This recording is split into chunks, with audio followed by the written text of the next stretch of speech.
Oh, Lee, you made it. Yeah, I'm on strikers. And anyway, you're lucky you got me on here, as Evans. I'll tell you, like, you know. Just so the community know, we was going to start the show with 3 of us because Lee was running late, and I'm surprised that he's managed to jump in just as the intro was playing. Perfect timing. Thank you. You know, 10 minutes late, but you're a cock. Look at all your cocksure about yourself with all your millions out there and everything like that. But I'm absolutely disgusted with everybody out there at the moment, like, you know. And I'm very fortunate I'm on here today. I'm so peeved about it, like, you know. The community, they back the judge and sense, but the rest of the, I don't know, social media. Can we call it social media or twat media? That's what I'm going to call it. Like, you know, went down the road of the best team with Flamini, Mertesacker, Gallas and White. Gallas, I can't believe it. And Lehman in goal and all like that. I mean, Lee, and you see now why I'm onto the comments all the time. I say Lehman though. How can you say Lehman's name wrong? You said Lehman. You're mixing it with Seaman. Like, what? Lehman, I think, like, you know what I mean? Like Lamour, whatever his posty name is. Like, he weren't the top goalkeeper at the Emirates era. Fantastic goalkeeper for us, by the way, for a couple of years. Definitely at Highbury. Has he got to be the longest player to go unbeaten since signing? Got to be, hasn't he? No one's gone 49 anyway, signing or not signing. Yeah. That's unreal, isn't it, really? But yeah, so congratulations, you know, get your 5 points on bottom of the table. Everybody's happy, you know, so on an absolute joke of a decision. You did get 3 points. Oh, did I? Yeah, you're not bottom. Who come bottom? Who come bottom of it? Jordan, obviously. It wasn't. Hang on. That was the least debate out of the whole thing. Hang on. No. Let's chat about this because this is just nonsense, right? If we're gonna have people judging our competition, we need people with a bit of sense. We need people that actually know ball. And how can podcast? Huh? And actually watch the podcast. Yeah, it's embarrassing, man. How can a team that has the defense that Turkish has be the highest voted of the? What are we doing here? See, not only that, Jordan, the percentage of it is embarrassing. And if I could understand, it was 5% or something like that. But old Turkish, he's had his pants down in Twitter, and I'm telling you, like, Lee, I'm just gonna say it. There's been some brown envelopes going around. Yeah, 100% like that. There's no way he can win it with that defense. No way to win that much. I'm willing to put Twitter aside because I actually agree with a lot of sentiment. I'd like to bring Instagram in if you lot would allow me to. Same thing. Turkish is a prick, you know. He knows I know. He's a total. Even worse. I mean, it's embarrassing. Lee, it's quite a drop off on Instagram. I don't know what you did to upset Instagrammers, but you're level with Jordan. I mean, there's every chance you've come last in this one. If we go into the minor percentages and just count every vote, you might have lost. He's lost. He's third. Listen. Let's go on to the community to watch. I've had people messaging me, right, saying, how can you pick so and so? Don't even know the rules of the game, and they're just put up there to, you know what I mean? The people in the community, the people that watch this, Judges won it hands down. Even Drunkies won it. Judges. And I've seen all that. I thought 5 points in the bag. And then I'll Soppy up there. And this is what I can't stand about the bloke. I really can't, like, you know what I mean? He thinks I'm with you. What I know, I can do this by doing Twitter. I can manipulate everything, like, and get myself. And that's what he's done. That is what he's done. He's done it on, you know, this is a bloke that's, I don't know. He's had more killing. He's had more let-offs than a mass murderer, right? And he's still never ever been punished. He's still walking around free. He ain't even got one of those wristbands on his leg. Like nothing. He just gets away. A wristband on your leg. I leave everything like. Bloke should have been tagged 2 years ago. He should have been tagged. Oh no. Like, absolute horrendous. But, Lee wants me on tag. It's crazy. It's absolutely crazy. And James, you're right. I mean, look, on X, it was only 1,200 votes. On IG, it was 14,900 votes. So wait. Show that again. Sorry. X one more time. What? Oh, my. Wow. I didn't even clock that. So actually, Lee, you're lucky. You are lucky we're only counting X. You are. You should You are. actually be why don't we thanking put in what everyone. was in the community? Why don't listen to the people You that should count the I votes. am never ever doing comment of the day now because you've just brushed aside all of those fans that do that every day. Brushed them aside. They don't care. The people that matter, that watch the program, watch it week in, week out, brushed aside.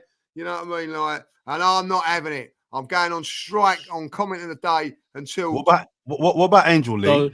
So you're punishing the viewers that you're also defending. They don't care. They don't care. It's been brushed aside. They don't care. Stuff them. Even your mate Angel, the young lady that you told us about last week. Even her. Even is she done? Angel. What's her name? Is it Angel? I don't think it was Angel. What was Lee don't remember her name. What's her name? Lee doesn't remember her name. Lee, what's her name? Helena. Don't be Helena, stupid. You doubt the judge. Well, she voted 10 times, but apparently she's not on Twitter. Right there. That's another thing. My mum's not on Twitter. You know what I mean? Like, yeah. I can show you the amount of DMs I've got, Turkish, of people telling me that it's a fix. I clearly won it. You know, Lee's team should have been higher up. Like, what are we doing here? What are we doing here? I will say his front boys were very, very good. You know what I mean? I have to say that. You know what I mean? He'd win a lot of games with that front. I've got Thierry. That counts twice.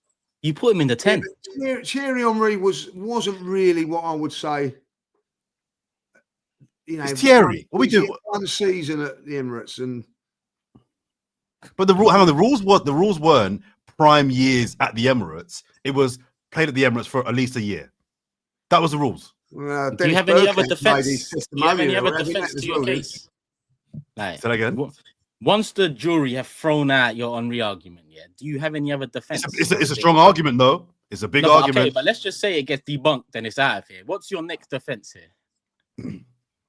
There ain't no defences here. William Gallas. Any team with William Gallas in it cannot win. I've got to say, I'll give you that one. I'm surprised Turkish won it so overwhelmingly. I will say that the attack. I thought you might sneak it, though. I thought Lee would probably win. But I can see it with the attack. I get that. Sure. But when you look at that back four, do you know what else? Actually, do you know what else you got, Turkish? I'm not trying to play down your team, but I also think you've got a lot of those players that are like loved by the kind of Twitter fans, like Aaron Ramsey, Theo Walcott. I'll be honest, good players, good servants to the club, scored in FA Cup finals, won FA Cups. I get it, but they weren't for me. Like they weren't great players for 100%. Me. Ramsey, I mean, he's written his name in Arsenal history plenty of times for some of those FA Cup winning goals, and you could maybe say icon or something like that. But I think they were maybe better. Like Cazorla, for example, in Jordan's midfield will always be a better player to me than Ramsey. Saka over Walcott for me. Who's been our best midfielder this season, James? 100%.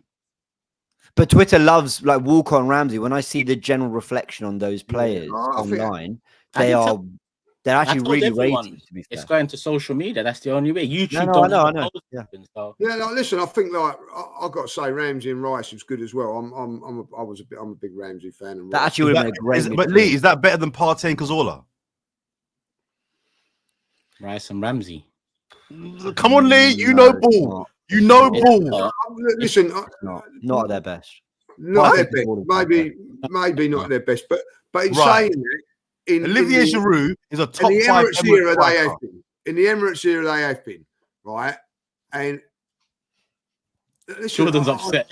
That's a great question. Is Giroud Olivier Giroud Emirates striker? Olivier Giroud a top 5 Emirates striker. Alexis, because he did play up front for a season. Aubameyang. Who else? Van Persie had some one wonderful controversial. Adebayo at his best was better than Giroud for me. Yeah, fair. Yeah, for a couple of years. So maybe he nicks that 5th spot. But I'm not trying to downplay Giroud. I'm not trying to. I'm just. It was a good question. I was curious. There we go. So my midfield agrees the best. I've got Henry up top. Who agreed your midfield is the best? I don't know. I'm talking. Plus we got Giroud, who we agrees top 5 in the Emirates era. Defense, all right. Defense, I'll give you that. Turkish is such a thing. Yeah. 9.4 and 10%. You're actually closest across the platforms. your team was most consistently. Big up IG, big up X, big up X. So yeah, I mean, listen, the table hasn't actually changed. I was so far off at the bottom that it hasn't actually changed. This is how it looked before. I'm 19 points off James, 4 points off Lee. This is how it looks now. If we leave Lee in third, which I think is fair. I did say X. So did James get any points? James got 1 point. Actually, did I put it on? Yeah, you did. Yeah, you did. Yeah, I did put it on. Now, if I take overall, but James has come out at best then, really. It was like that. Wow. So that's if you go via IG votes. Yeah, if I take it all, yeah. Man, but we did and if we do -1 from Lee as well, because you know he. Hold on, there's going to be nothing minus coming this way. I'll tell you that, like, yeah. The only thing that will be minus is the temperature in this house when I go, right? Because I will leave. Hey, people, how can I deal with this? Man, I'm threatening to walk out of the show for the prediction league. What did the comments say? Forget IG, forget Twitter. What did the comments say? Did you count every comment and tally it up? Yeah, I did. It looked good for me. Yeah, it was better for you. Like, it was better. Yeah. Because they're people that watch the show, you know what I mean, and understand what it's all about. That's what I'm saying. The community knows. Twitter and X. No, man, it's long. Do you see? Is there a poll? Is there a poll on YouTube? No. No. I wonder why. I wonder why. Oh yeah, because we invented YouTube poll on everything else now, and we created the back end software. It's a conspiracy. We made sure that 20 years ago, when YouTube was started, we wanted to make sure there were no polls for this exact show. Yeah, I wonder why. You know what I find most hilarious? Yeah, the same community that rip him to shreds week in, week out is the community that he's now bending over backwards trying to stick no, Jordan ain't got no chance in that. I'm done. I could have put whatever you could make your own platform next week. If I put it on there, you'd be last on that one as well, bro. On my Twitter, I won. Bring it on, whisper it loudly. And tell me what they say. Turkish, they killed me. There are some genius comments though. I mean, when we do comments of the day, end of the show, there are some bloody good ones. It's a fair play. What are we doing? Lee second or James second? What are we doing? No, I think we got to honor what we said. Otherwise, we start including Instagram, then we go to YouTube comments, becomes messy. We said X. The crap game anyway. Yeah. I'm not participating in any of these games again. No, I'm done.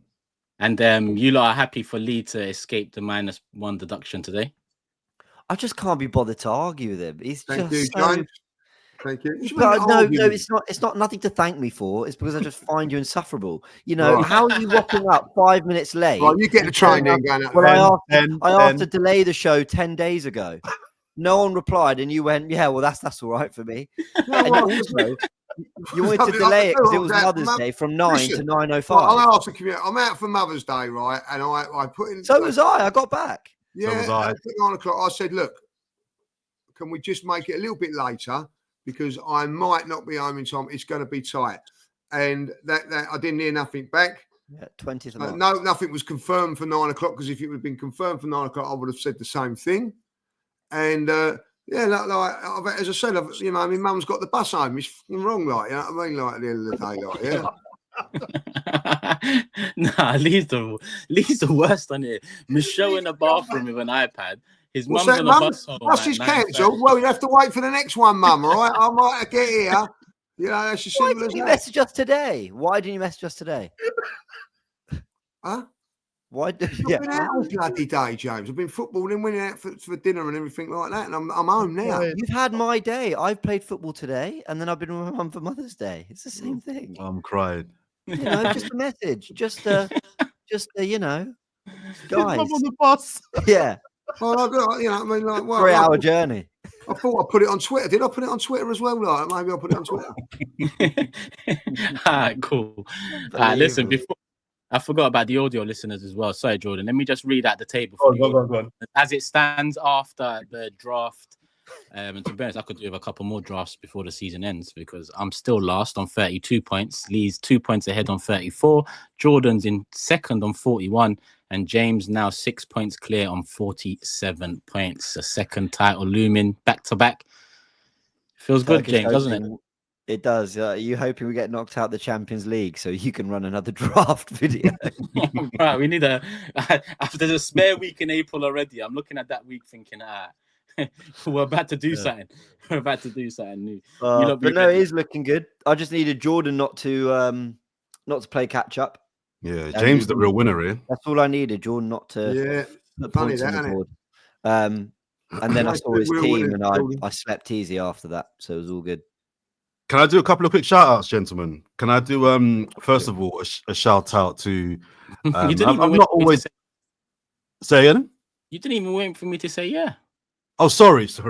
No, I'm joking, man. Can't do your shout outs. We've not always been the best of friends, but I do want to shout out the Newcastle fans. I was in Newcastle yesterday working at their parade, and you go to every trophy parade. It's my 6th one, James, and one's been Arsenal. Only one's been Arsenal. We got to win some cups.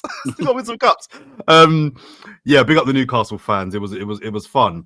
But this is the thing, right? I did the Liverpool parade when they won their last Champions League, right? And there was 1 million people on the streets on the Sunday, right? 1 million people came out. Whoa! Newcastle waited 70 years for a trophy. There's 200,000.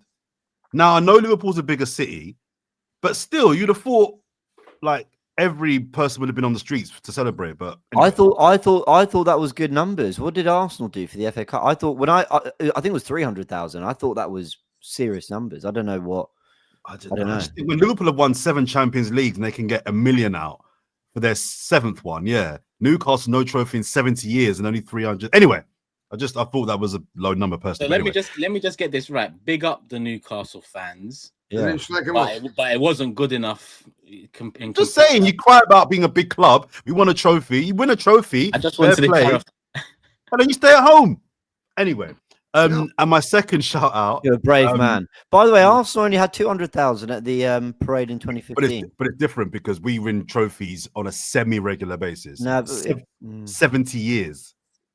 70 years. Anyway, I'm detaching myself from that statement of yours. So carry on. Probably wise. And my second shout out would go to the AFTV crew. I was at the SJA Awards last week. Robbie picked up an awards. Anyway, AFTV won many awards, but I want to do a big shout out to Flex and to KG and Josh and all the crew because they won the award for best YouTube channel. I think it was. So big up the boys. I know they watched the show. They were there. They had a good time. It was fully deserved. Flex left whatever was happening at United Stand, set up his own thing from the ground up. Grinded, built up his thing, and now he's crossed over now into the mainstream. And for them to be just recognized, I think for them says a lot about what the work they've put into their channel. But to win it, and they beat off the overlap. You know what I mean? They fought off some tough competition. Big up to Flex and KG because they've done something good there. Great channel, despite the team they support. Just want to shout them out. Yeah, can I second that? Move on then? Please, can we move on? I hope you go down. I would add some nice words to that, but Lee's just said, "Can we move on?" It's a really big step. There's a lot, amazing for United View and AFTV, and there are other amazing YouTube channels as well doing great work in this space. It's a really big win for football coverage on YouTube, especially from fans. It's just a major kind of, Robbie deserves so much credit for how much he's kind of done from where he started to, now what this space looks like. And he's been a huge part to play in that. But also that, fans can turn on a camera and a microphone and have their say. And you are you're in rooms with the big boys of sports media. It's just, I think it's a big moment for fans actually in general. So yeah, I was really delighted to see their hard work recognised, and really congrats to them. I will just say though, he's milking it a little bit. There's like a post every single day on his stuff. It's like, all right, well done, bruv. But if you wonder all why Jordan's been replaced on the podcast next week, then we know. Yeah, exactly. They'll probably email complaints, but yeah. Let's. You know what? 20 minutes in, we haven't even talked football. Not that there's been football to talk of. Yeah, not that there's football to talk of, but Berta news is now confirmed, and a couple hours after that confirmation, the big news of the night, and probably will be moving forward into April, May transfer window, is Arsenal developing interest in GYOKERES, apparently, according to David Ornstein. Jordan with a huff. Can I ask why? Just even the language. Big up David Ornstein. He's a credible journalist, and it's probably you don't have true. To do that. You don't have to. Not on this one. You don't have to do that. All right. I say all of them. Man. No. I know him and I rate him, and I'm not huffing and puffing because it's come from him. He's all right. If you know him, you better tell him this better be right. Then message him. Well, this is my thing. It's the language of looking at, considering a move for, developing. We don't hear these phrases for any other club doing transfer. They just worst case interested, but more time bid, accepted, contract signed, sure.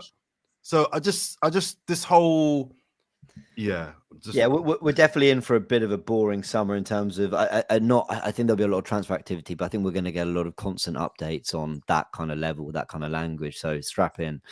Could I jump in and give my take really quickly on this? Just because I did so. Don't ask me why. I've got a second channel now, the Goonverse 2, lol, and it's just for instant reactions. And one of the things I said, I'm going to give myself a real pat on the back for this, was when Berta was announced and I was reacting to that, I don't know why, I just randomly started talking about GYOKERES. And I said, I wonder if that's who Arsenal might go for, if that's who Berta might want. Because when you look at his track record of signings up front, and I not all of them, but they're quite on the nose. You know, striker scoring goals in Europe, Atletico sign them, right? Striker scoring goals in their league, Atletico bring them in. Oh, you're scoring goals? Brilliant. We need goals. They're quite... And I was sort of thinking, Arsenal, the way the reporting's been, there's this kind of like Isak, and then it's like, or maybe Cunha or Sesko or Watkins. But there's a gap there. There is a big gap for me in terms of player quality there. That is someone that maybe isn't Isak, that some people are calling the best striker in the world. But you know, someone who's more proven, someone who actually has a goal record to really shout about. And that's what GYOKERES is. I think Osman's probably the only other striker that fits in that kind of second bracket. Yeah. So I think Arsenal I said the words shopping in the right aisle, or maybe in the right store. If they're looking at someone like GYOKERES, I'm really encouraged by that. That doesn't mean I think he's definitely better than Cunha, definitely better than Watkins, definitely better than Sesko. I don't know. But it's really nice to actually be prioritizing the one who's putting up the numbers. So I'm, it's developing interest, but normally David Ornstein doesn't really get hold of this kind of info. He doesn't reveal this kind of info unless there's kind of something to it to a degree. So yeah, I'm excited by it. I think if it's not Isak, I think this is the player we should be looking at. Yeah, Lee. Sorry to bore you, but yeah, striker ain't a link. You know what? It does bore me because it's just going to be going on and on and on and on. Hey, we know we need one. It will be. We've all got our preferences, and they're all different. Some have got different ways and whatever. Some of us are going to be happy, some of us are not. I just hope that they get the right one, and I think it's also when you go it's guaranteed goals. No one's guaranteed goals. It can I remember Torres was banging in the goals at Liverpool, and do you remember and off he went to Chelsea. It didn't happen, So it is a big call. It's a massive decision, and the player that comes in has got to be on point. And if he's not, I fear for not so much Berta, but Arteta. I think this one is, I know that I think he's got to sign it off on all boys. I think he's got to be, he's cool at the end of the day. I do think that it's all right saying, this one. If if it's not the one that he wants and we don't get or we fail, you know, I wouldn't want to be. I wouldn't like that to be in that position if I was a manager. Like it's got to be my call. This is where I think he needs that a bit, Dolly. I think he needs a bit of, you know. Yeah, we'll talk about, yeah, I think he does. And Berta's more experienced in the game than he is. So it's not like it's coming from someone that. Yeah, I get that. He's got a track record. And to be honest, this is elite level management, you know. So my thing all summer or leading up to the summer is let's not, you know, leave it to doubt next season. Any position we need in terms of a starting 11 player, let's get ready made because we've already got a couple wait and sees in the bag already, and Ranieri, Lewis Skelly, etc.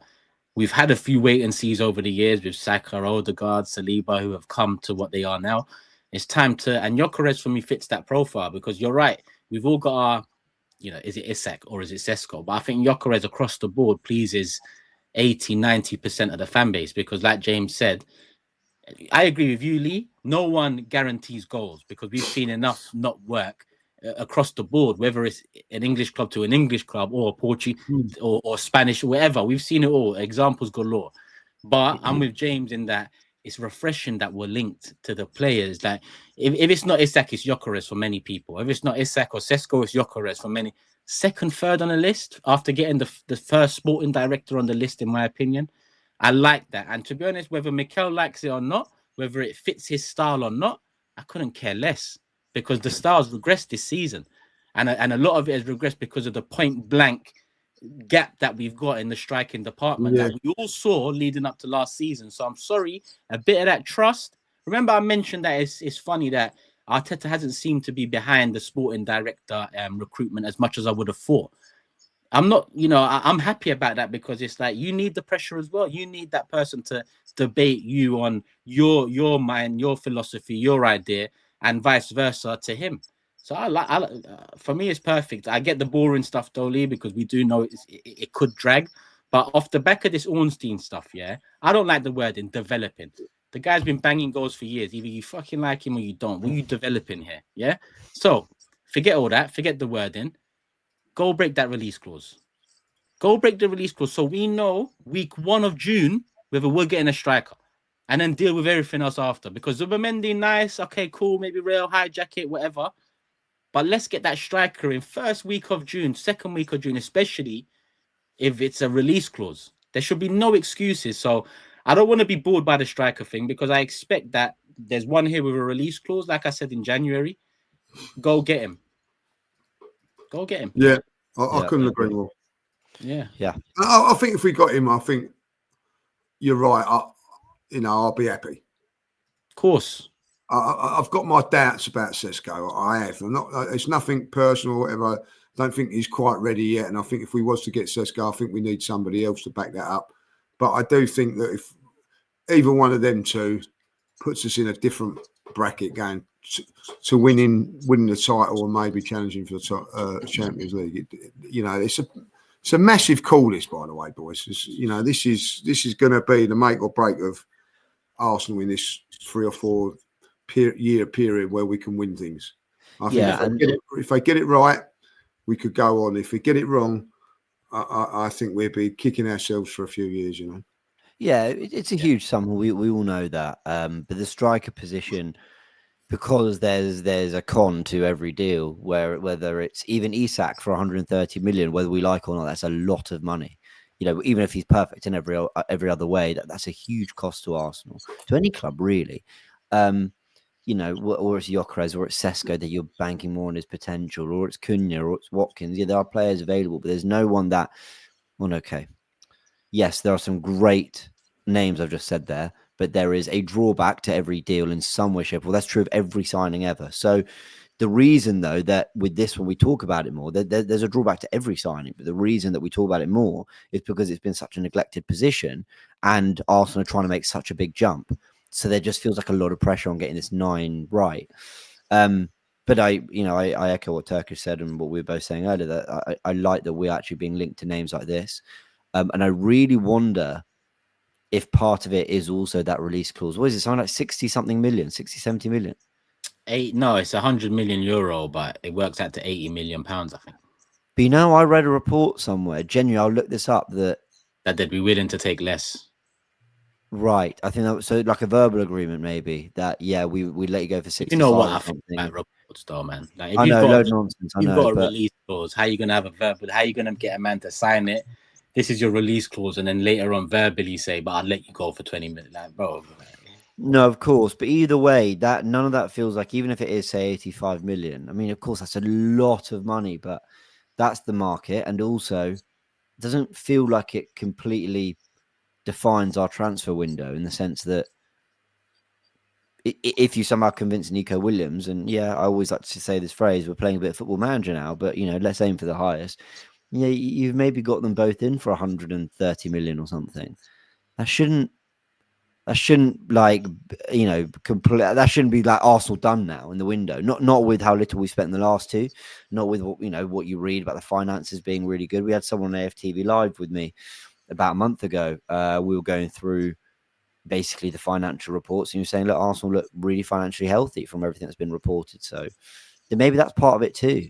That the deal makes a bit more sense. Because if you want Cunha, you're still spending 70 million, probably 60 million, 70 million. Especially now I signed that new deal. Unprecedented. That's what I'm waiting for. That's what they've said. That's Yeah. Berta's in there. Berta, very happy. GYOKERES link, very happy. Yeah, me too. League game coming up. I mean, warm up for Madrid, but this is all talk about next season, and unfortunately, that's where we're at so early on in this season. But I like it. I like Berta 100% without a doubt. I'd struggle to find many more that even if you tell me you could take them from the club they're at, that I'd pick ahead of him. And GYOKERES, there's only one striker that I probably would take ahead, and that's Isak. Well, that we can attain, and that's Isak. So I agree with you actually. Happy days for me on that front. But obviously, I'll be happier if they start moving in that manner and getting the deals over the line. Massive. What do you guys think we will? Do you think we'll get him Turkish GYOKERES? The Berta, I don't know if it's GYOKERES, but I think we're going to sign a big player in the summer. I think the Berta stuff indicates that. Now, that big player might be a left back. I don't know what this club's going to do sometime. But, I'm going to stop short from saying GYOKERES, but I think they'll do so. Berta coming in, he's built his reputation. He's made his money. He's not a silly man. He's invested well. Like if you read his background, his education and whatnot, he knows what he's doing. It's not like he needed this job. It's not like he was, left in the abyss and we came calling and saved him. So for me, it just everything stinks of this is the man to come and help take us over the line. This is the man to fill the gap that we've been missing between Mikel, the players coming in, maybe the players going out and so on. He is the man that it should be. No excuses now. Summer, get who you need to get. Next season, fingers crossed, we go ahead and win it. Am I right in believing that he was available in January, but they didn't pursue it in January? Is that what he left Atletico in January? I don't know when he left, but he left. Right, so he might not wait. So if he was, they maybe waited because they'd be in a better position to do it in the summer than what they would have January. Imagine if they couldn't do anything in January and they appointed him, maybe it would have put a bit of untold pressure on. But I suppose now, no, they've played it very well. Yeah, if that's the case, I don't know. Yeah, I got to credit the club here. I think, to be fair, and I kept saying the phrase, I don't want us to piss away the season, but I don't think we needed Berta in the building to be able to sign a forward. So quite frankly, I think the club failed with or without Berta in that sense. And I think what they did was just, I think they really took their time with the process. And they, I do think that there were quite, a lot of candidates that they really wanted to get this one right. Apparently it then came down to Jason Ato and Berta. I think I read in the Athletic report. Because Jason Ato, for whatever we think of the January window, is very rated, at Arsenal. Okay, fine. I don't know why that is, but fine, whatever. I'm not passing judgment on that because we haven't really seen much.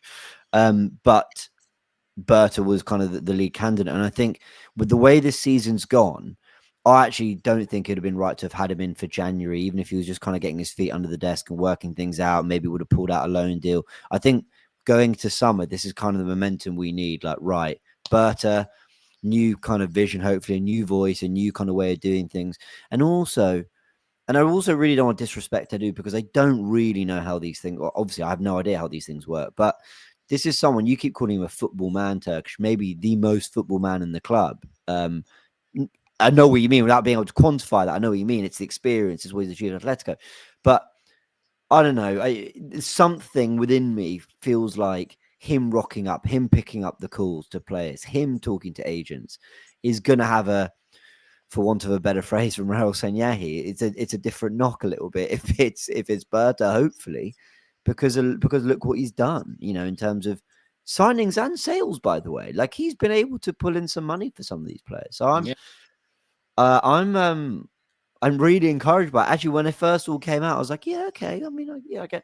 And actually, the more time's gone on, the more I've learned about it. I'm like, okay, this is nice. And actually, the Athletic all said, and they're always going to put this line in, but they said this was Arteta's first choice too, which I think that was always going to be said. That was always going to be part of the kind of PR kind of addition to it. But here we go.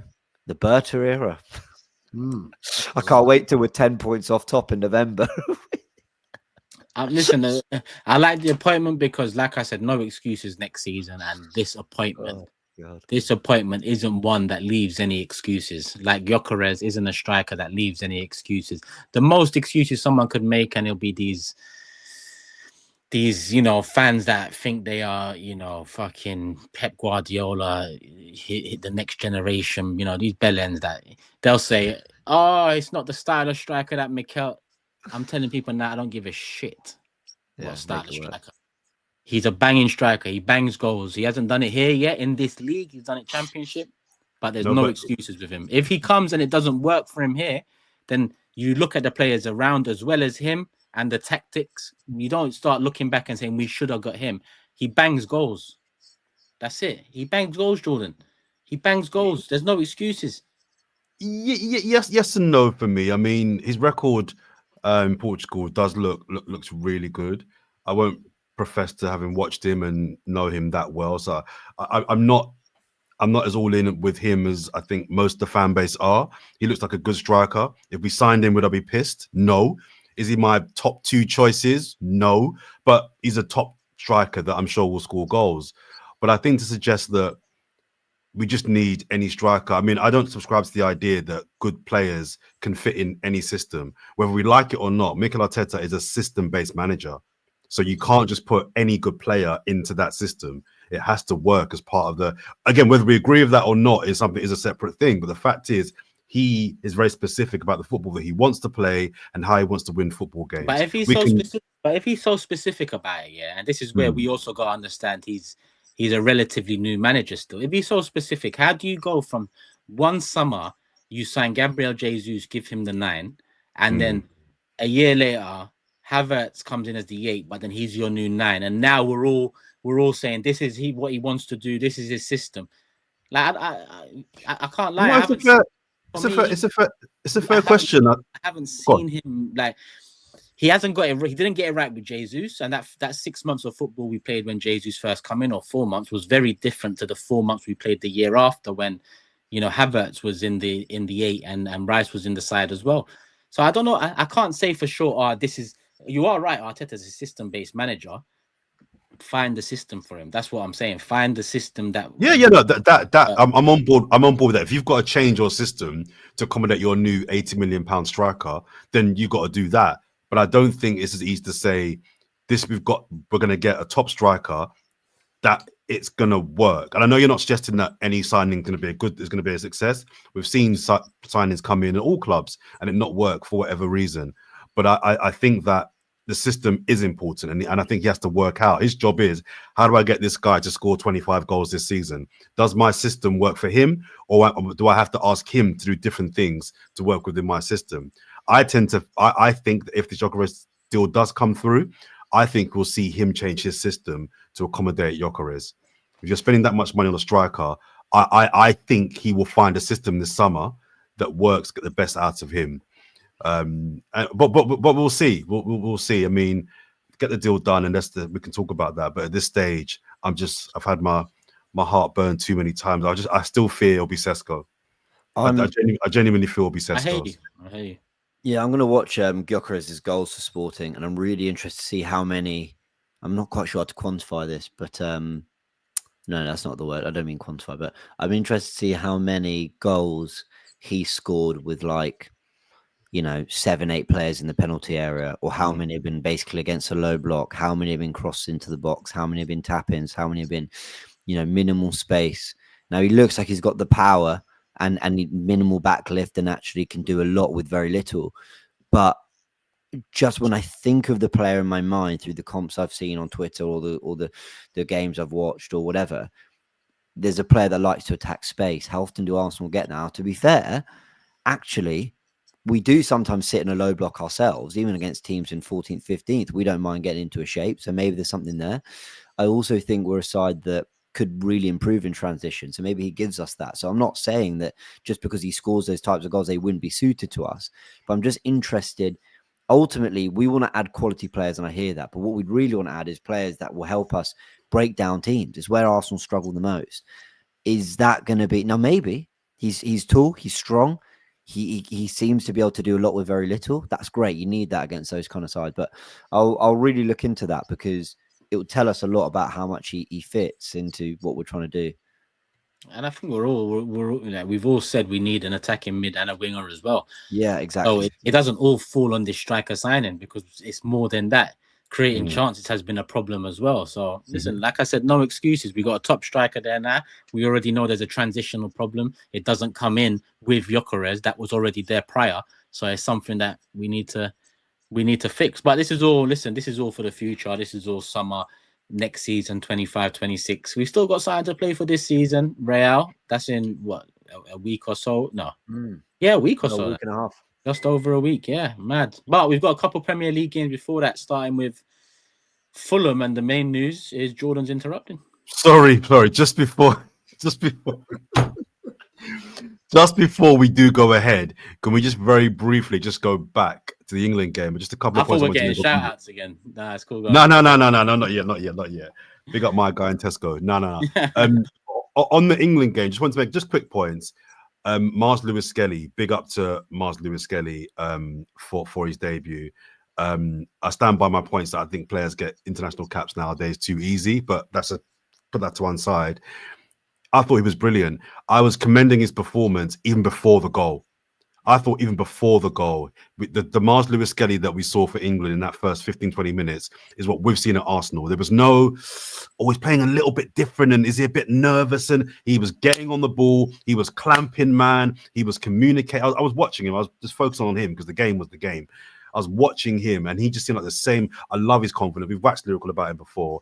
I just wanted to make a point that, I was really impressed with him. And to get a goal, a left back on his debut, it's like, no. This guy, I love him, right? Both games.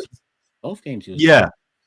And he's getting a bit wham. Like since I first saw him, I saw a photo of him from the side, and his arm. I don't know if he's been like in the gym this last 2 or 3 months, but he's getting a little bit like he's putting a bit of weight on. I like it. And Declan Rice, I thought where Tuchel used Declan Rice in the first game in particular was exactly where I want to see him for Arsenal. He was, I don't know about you guys, but I don't know if you watched the game, but he was playing in the old school 6, which is cleaning up just in front of the back 4. He wasn't getting too far forward, but he was cleaning up. And that's personally where I think he's at his best. I'm not in the camp of people that think that on the ball, he's better than, I don't think he's elite on the ball. I think he's elite off the ball.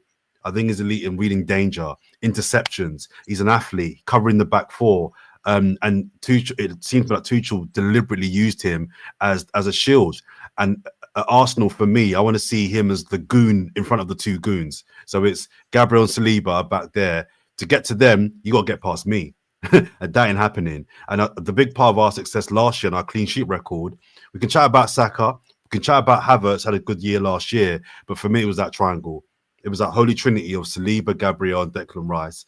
And I would love him to kind of just revert back into that old school 6, not a deep line playmaker. Just literally, you ain't going to get no chances against this team because I'm going to be here covering everybody. Even Mars Lewis Skelly, you can go forward and get involved because I'm here. And it looked like Tuchel was playing him in that role in that first game in particular. And I loved it. I really enjoyed it. That was it. I don't disagree. It was kind of leaning on the problem we said with the transition and getting more mobile attacking mids in and allowing Rice to do what he does best. We haven't given him the chance to do that as much, but he still has shown up. But yeah, Saka returning, or supposedly so. Hello again. Instagram caption. He's on grass. Nowadays, I don't know. People lose it on online. Oh my God, he's back on grass. What the fuck? Like, bro, let's find out if he's gonna be fit. What the fuck is back on grass? He might have just moonwalked onto that pitch, took a picture, and just hobbled back off. Like, well, men are going crazy online, but it does look like Real Madrid. He'll be ready for that. What do we need to see from Saka prior to Real Madrid in the next 2 games, starting with Fulham, for us to say he should be starting this game? 2 decent cameos. Yeah. 2 decent cameos, looking sharp. That's how I see it. Like 10, 15 minutes maybe against Fulham, 15, 20 minutes against Everton. And then you take the gamble. If you're going to, I ain't a gamble if he's fit, but we'll see how it goes from there. Like, you know what I mean? I'm not going to get too overboard about it because he's been out for a very, very long while. I think Waneri has a big part to play in all this. I mean, if Waneri's looking brilliant, then you're not forced to bring Saka back. And Saka's obviously still a better player, but listen, why did Arteta leave Ranieri out of the last lineup? I tried to really work that out. I think we talked about it maybe being something to do with Martinelli's defensive work. I don't agree with that, but I think that could be a part of it. I think also Waneri was going to go off for the under-21s, probably play 2 games there. Yeah. I also don't think he looked that good Waneri against Man United. So maybe he's just kind of realizing that from basically not playing him when Odegaard was out, he's now sort of relied on him quite a bit in Saka's absence. So I think it'd be a lot of things. But I fear that he is leading towards Martinelli, Marino, and Trossard as his starting 3. I think that's the 3 that'll start against Fulham. But if he does go with Waneri, and Waneri is looking like the Waneri against Girona, the Waneri against PSV away, the Waneri against Brentford away, Brighton away, that player that was just, taking on fullbacks, tearing them apart, scoring great goals from very little. There's an argument to say that, but he's the form player, and is this a fair statement? Waneri's been top 3 Arsenal players in 2025. 2025, yeah. It's hard to drop. I think Gabriel in there. Rice still doing his thing. Rice has been good, so I'm not saying definitely, but we can ask 3 for me, but one of our better players for sure. Yeah, yeah, and that's going to be hard. Hard in itself to sort of how do you sort of take a player like that out? But then it's Real Madrid, it's the Champions League. Some people are asking whether Waneri could play false 9. Some people want Waneri in for Odegaard because they're just not liking what Odegaard's doing. But we know Odegaard will play. Could you play Odegaard with Waneri and Rice? And there's a lot of things you could do with Waneri, but I think if he's cooking, then Saka probably doesn't start Madrid at home. You use this game here as a test in the waters type of game, or do you use it as a nail down this Marino up top method? Like, we got 2 games to Real. How do you see these 2 games? Test the waters or nail down what we have been trying to do? Probably this one more because it's a little bit closer to the Real Madrid game, so he may leave a couple out or whatever. So I think that this could be near enough the team. I'd get Trossard. I want to see Trossard up top. And yes, I know he's not perfect. People keep reminding me that. I get it, but who's a better player when at their best? Trossard or Marino as a 9? It's Trossard. Like, it's not even a conversation. Trossard's a much better false 9 than Marino is when they're both at their best. Jordan's going to disagree. Here we go. I'm just thinking about it. His form ain't been good though, James. No. This, I keep saying to people though, like, has Marino's been great? And by the way, I'm not being harsh on it. I'm not trying to be harsh on him because he's not a striker and he's really putting in a shift. I've given him plenty of credit for it. But like, when we're watching Marino, is everyone blown away?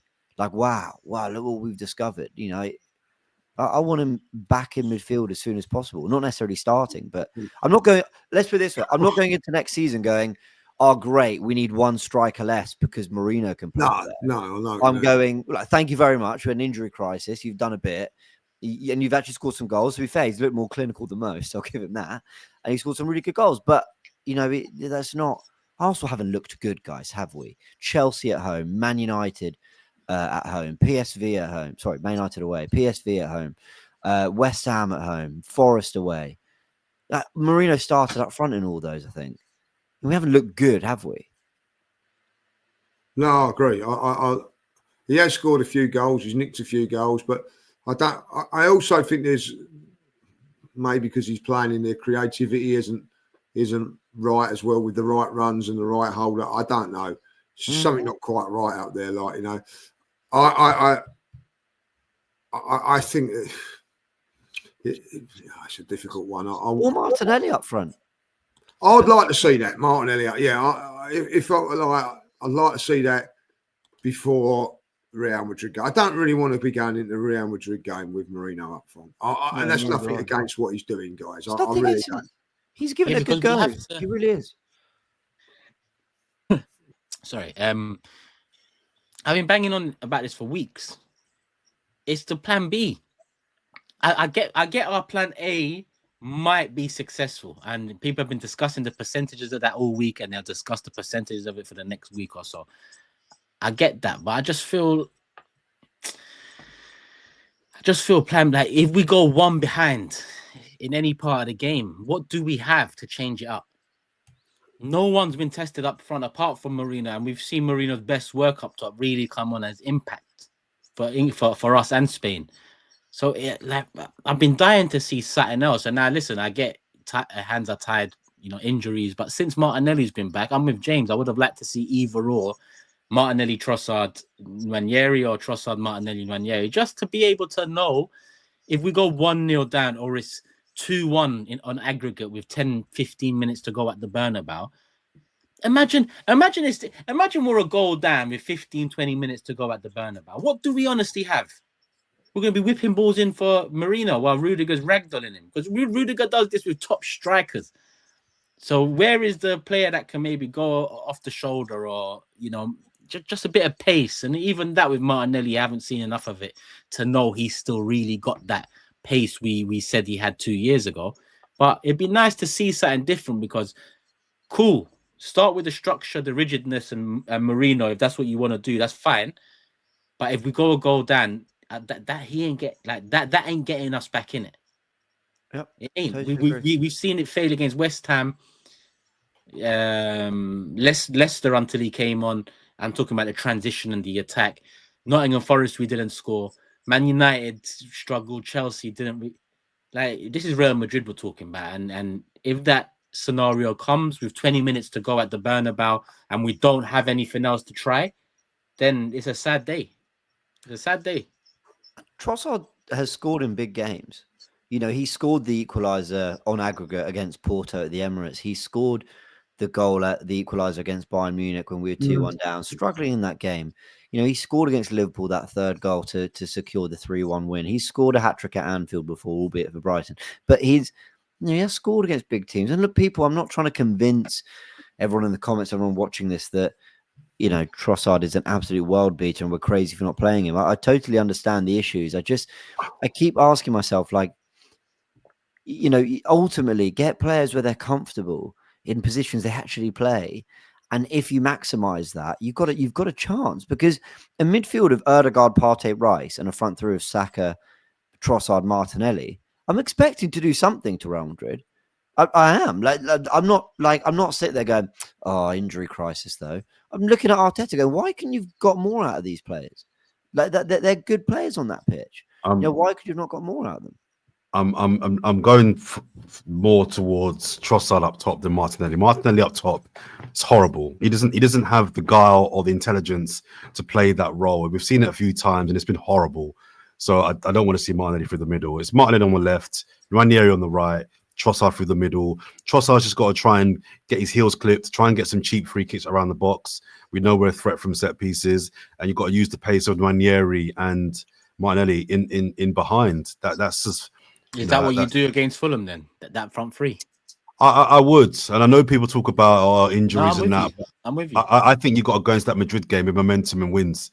There's no point hiding or holding back your best players for fear of getting injured. You know, I hate all that planning for next week. And the biggest game is Fulham. Yeah, you lose to Fulham, you got a problem in more ways than one. Play your best team against Fulham, win the game early, and then make your subs and do what you got to do. But for me, that's my front three for the next 2 games, injury permitting. Bring on SAKA for some minutes to kind of get him up to speed as much as he can. But yeah, the Real Madrid game, that will be my front three as well, because I see Trossard. I don't see him as a striker, but I think he can cause problems in a way that I don't think the Flirter can through the middle. I don't see him as that through the middle. So that's how I would do it. But I agree. The front three that starts on Tuesday, that's the interesting thing for me on Tuesday. The interesting thing when the teams come out, what's that front three? Because I think that'll be the front three that starts the Real Madrid game. And obviously, like how many minutes he's going to give SAKA. That's the only 2 things I'm interested in that game on Tuesday. But SAKA won't be fit to start though, so I'd go Waneri, Trossard, Martinelli. So I'd go with that, with the SAKA idea in mind, basically. I would have gone with that against Chelsea, and I was surprised when Waneri got. That's why I'm looking at that thinking, But we'll see. We'll see Tuesday. Yeah, we'll see. Yeah. He done well in the under-21s, by the way. Yeah. Everyone banged. Lewis Kelly for the first team, Ranieri under 21, Dalman for the under whatever he's playing for. Like, everyone scored. Marino late equaliser for Spain. I mean, talking about big goals, he gets some big goals. He does nick a goal. He does nick a goal. There's no 2 ways about it. He does nick a goal. No, he does. I trust me. I am probably one of the bigger Marino fans in the Arsenal fan base. You wouldn't think it the way I'm talking about him starting these games. I genuinely am a big fan. I just think he's a midfielder. I think he's a box-to-box midfielder. And I think our midfield's been so dysfunctional this season. I don't really blame him for it not really working out for him. But yeah, I just don't think he's the answer up front against Real Madrid. Real Madrid, people. Is there a bigger task in football than knocking Real Madrid out the Champions League? Is there? Let's just beat another team in white first. I mean, trying to pip City to the post for the last 2 was quite tough as well. But that's up there. Yeah. I'm with you. Predictions. You saw the table earlier. It's back again. I went through it earlier. It's the same order. So, James, kick us off. Fulham, Tuesday night. Emirates. Oh, okay. I really don't know. Something tells me I just have this feeling it's not going to be a great game, whether it's an ugly win or it's a draw. But they just had a really bad result against Palace in the cup. Well, they never looked like scoring, did they? I'm going to go with. I want to go 2-1 Arsenal. 2-1. Cool. Jordan.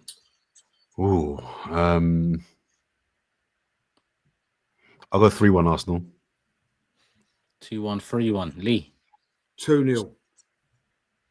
2-1, 3-1, 2-0. 2-1, 3-1, 2-0. I'll go 2-1 as well.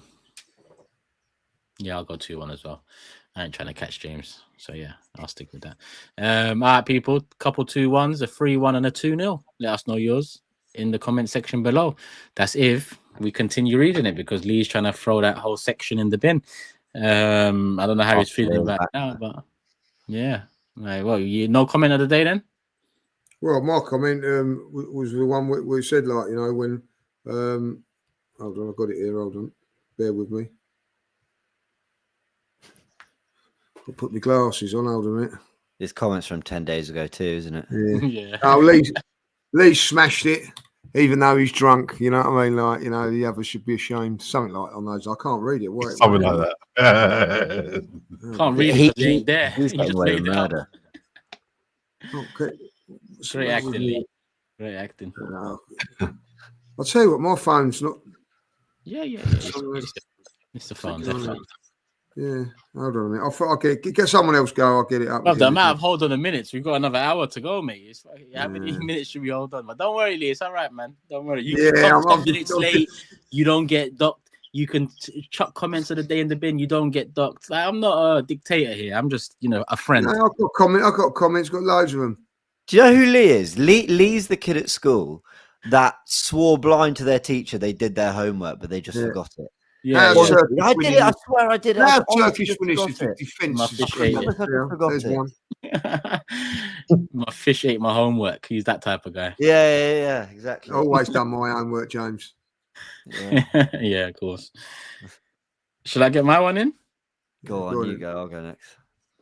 Mine's actually not from our comment section. In fact, it's not even from. Was it from Twitter? No, actually, it was posted by a social media platform. It's a quote from an Arsenal fan. I'm going to read it the wrong way around because it makes more sense and drops a bit better. So this is the comment of the day from me. We've got to go and get the best, and it ain't cheap. You're not going to Primark. You're going to Armani and Diesel. Who's that from? Wow. Mr. Old School. Mr. fucking Old School. I actually got slagged off for that. Like, you did? I like Diesel jeans. They're top notch. They do them. They do in between sizes, 32, 33. I'm not really 32. I'm a little bit too top. 30, 34's too big. They do 33s. That's why I go with Diesel. Good jeans. No. These are a good brand for jeans, especially. Yeah, but it's the whole bro. Even I'm reading it, thinking, wow, we need Louis Vuitton. And I was thinking that, but I thought a little bit harsh. Yeah, I thought I was going to Do you know what? Their jeans ain't great, by the way. What jeans? I don't know. Not for me. No, Louis stand the test of time. That's the thing. Louis stand. They don't ever do sales discounts. You don't see them collabing much. They're premium. Yeah, I get that. Armani and Diesel. Armani was once upon a time closer to even things like Versace has fallen off since in the last 20 years. So. Yeah, but they're jeans. Back in the day, Versace used to bang in 20, 30 a season, and now Armani jeans are very good. No, I know you had a pair of Visus as well, Lee. We need to get you in a pair of Visus. That big paint, you're just straight down the back. I've never had a pair of jeans with holes in it. Have you ever had a pair of jeans without, those cuts in them? Rips. Once. I'm not a fan. Not a fan. I tried the trend. Don't like it. Yeah. I don't mind the rips. It was the skin tight jeans for me. It's like, what am I, man? What kind of generation is this, man? This ain't my generation. I don't mind a tight fit. Nah, man, you come from that leather era, innit? You men used to wear leather pants in 80s. Listen, I had a pair of. I'm not gonna lie. I had a pair of leather trousers. See, James, have you had leather trousers? Never. He's 2000s. I'm 90. I ain't had Jordans. He's got some in the cupboard right now. I put them on. He's got the white leather ones. When the man What's going on there? What's going on? The old Charlie Nicholas era and all that. He had that. And I remember going out in a thing with me here and thinking he was the actual. And I'll tell you, that was about. I'm saying 60, 70 quid they were. Back in the day, that's a lot of money. It was a lot of money for them, and then you couldn't wash them or anything like that. You had to have them specially cleaned, and that cost a lot of money. Whew. On that note, who remembers Ross in Friends when he wore leather trousers on a date, went to the toilet sweating, they shrunk, he couldn't put Friends. Unreal scene. Classic. Friends is one of the top shows of all time. All right, cool. I think we wrap it up there, people. What about who else had comments? Do you have a comment, Jordan? I had a comment. I mean, I had a couple. One was Jordan having to pick the flirt up was hilarious. that was painful. You didn't have to. I kind of did. Alex Song not getting a shout is crazy. I thought about him. I did, but that's true. And the last one was surprised James managed to name an 11. He's been in Australia for most of the Emirates era. You have been away for quite a while. I did like that one. I also got this from Joe Berguna. Number 1, Lee. Number 2, Turkish. Number 3, James. Number 4, the team that lost 8-2 to United. Number 5, Jordan. Very good. Very, very good. That's a classic. Yeah.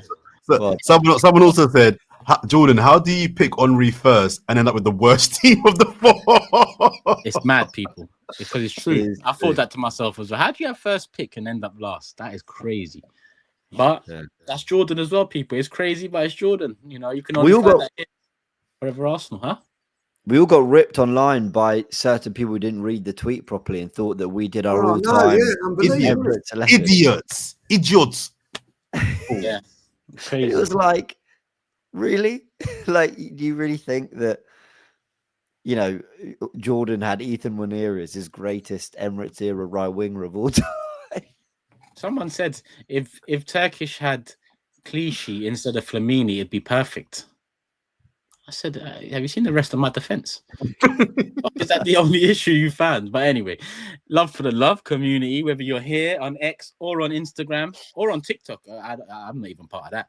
But wherever you are, I respect you. I love you. It's not reciprocated all around here, all across socials. But me, I speak for myself. Love for the love. It stretches from YouTube to Instagram to X, TikTok, MySpace, and whatever else came before that. Bebo. MSN Messenger. Huh? Yep. Bebo. There you go. Bebo. Yeah. Whatever else there is. Lee, do you agree? Whatever. People, there you go. Love for the love. We're out. He's got to go drive his mum home now. She's gone round the room. You know when you fall asleep on the bus and you're back at the station. Lee. She don't even know where she is. All right, happy Mother's Day to Lee's mum, everyone's mum, and all the mothers out there. Big up you. It's your day. And to be honest, it's not just a day you deserve. Every day should be Mother's Day, or is Mother's Day, especially if I don't know what. We get what you're trying to say. Wrap it up. And when this goes out, it's Mother's Day's gone. But like, you know, could have gone left. That could have gone left. But big up the mums. Big up the mums.